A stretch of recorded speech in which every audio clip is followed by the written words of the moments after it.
जिन बलिदानियों का गीत गाया जाना चाहिए था उसकी जगह हमने गीत गाए कि दे दी तूने आजादी बिना खड़ग बिना ढाल, साबरमती के संत तूने कर दिया कमाल। पूरे सम्मान के साथ एक बात कहना चाहता हूं कि आजादी की लड़ाई सिर्फ ये एक दो लोग ही लड़ रहे थे, तो फिर चंद्रशेखर आजाद, सुभाष चंद्र बोस, मंगल पांडे, तात्या टोपे, बाल गंगाधर तिलक, विपिन चंद्र पाल, लाला लाजपत राय, बाल गंगाधर तिलक जैसे तमाम क्रांतिकारी क्या ड्रीम 11 पर कोई टीम बना रहे थे? यदि हमने अपनी दरबारों को कलम नहीं बेची होती, हम साहित्यकारों की गलती है ये। यदि हमने अपनी दरबारों को कलम नहीं बेची होती तो दरबारों के पास हमारे लिए नहीं कैंची होती। यदि हमने महाकवि जगनिक के पद को अपनाया होता, जनगण मन नायक अधिनायक सा गीत नहीं गाया होता, इतिहासों के पन्नों पर बिस्मिल की वाणी लिख देते, शेखर की अंधी माता की आंखों का पानी लिख देते, तो अपनी भारत माता का गौरव न शर्मिंदा होता, फांसी पर चढ़ता नहीं हमारा भगत सिंह जिंदा होता। फांसी पर चढ़ता नहीं हमारा भगत सिंह जिंदा होता। वाह वाह वाह वाह वाह, जियो प्यारे, वाह वाह वाह। फांसी पर चढ़ता नहीं हमारा भगत सिंह जिंदा होता। और अगर भगत सिंह जिंदा होता तो क्या होता? फिर भारत माँ के आंगन में छलछंद नहीं हो सकते थे। वाह वाह वाह। इस सत्य श्यामला धरती पर जयचंद नहीं हो सकते थे।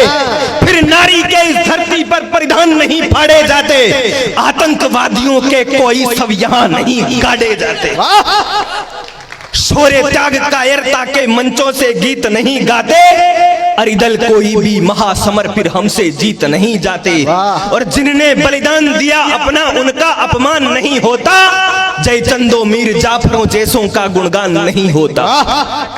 मैं समर्थक था अहिंसा सौम्यता का, शांति का, वक्त ने लेकिन बिगुल बजवा दिया है क्रांति का। गर्दने हर वक्त में अपनी कटा सकता नहीं, सैन्य बल अपना हमेशा में हटा सकता नहीं, जो विरासत में मिला उसको भुला सकता नहीं, और द्वार पर में द्रोहियों के पग धुला सकता नहीं। वाह वाह वाह वाह वाह।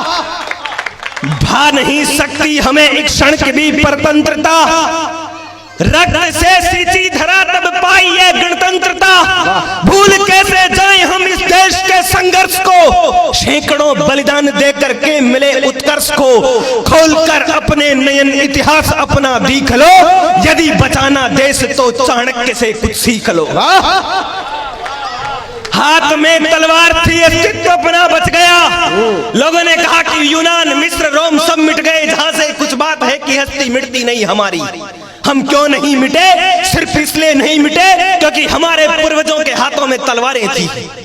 हाथ में तलवार थी, अस्तित्व अपना बच गया। शौर्य को जीवित रखा, व्यक्तित्व अपना बच गया। हाथ में तलवार प्रमुदित थी हमारी भारती, शीश देकर पूर्वजों ने की धरा की आरती।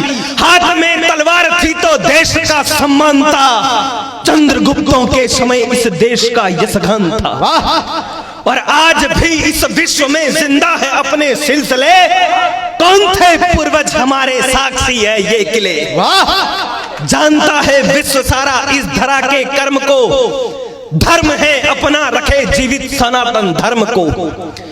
तो एक कवि जो गाया करता है केवल मधुमासों को, एक कवि जो गाया करता है माँ के विश्वासों को, एक कवि जिसने महबूबा के बालों पर गीत लिखे, एक कवि जिसने भारत माता के सच्चे मीत लिखे, एक कवि जो चरण चूमता है सत्ता के सिंहासन के, एक कवि जो भवन बनाया करता है अनुशासन के, एक कवि जो धनानंद की गरिमा गाता आया है, एक कवि जो राजाओं से भी टकराता आया है, एक कवि जो अकबर जैसों को महान बतलाता है, एक कवि जो राणा को अपना आदर्श बताता। जिंदाबाद।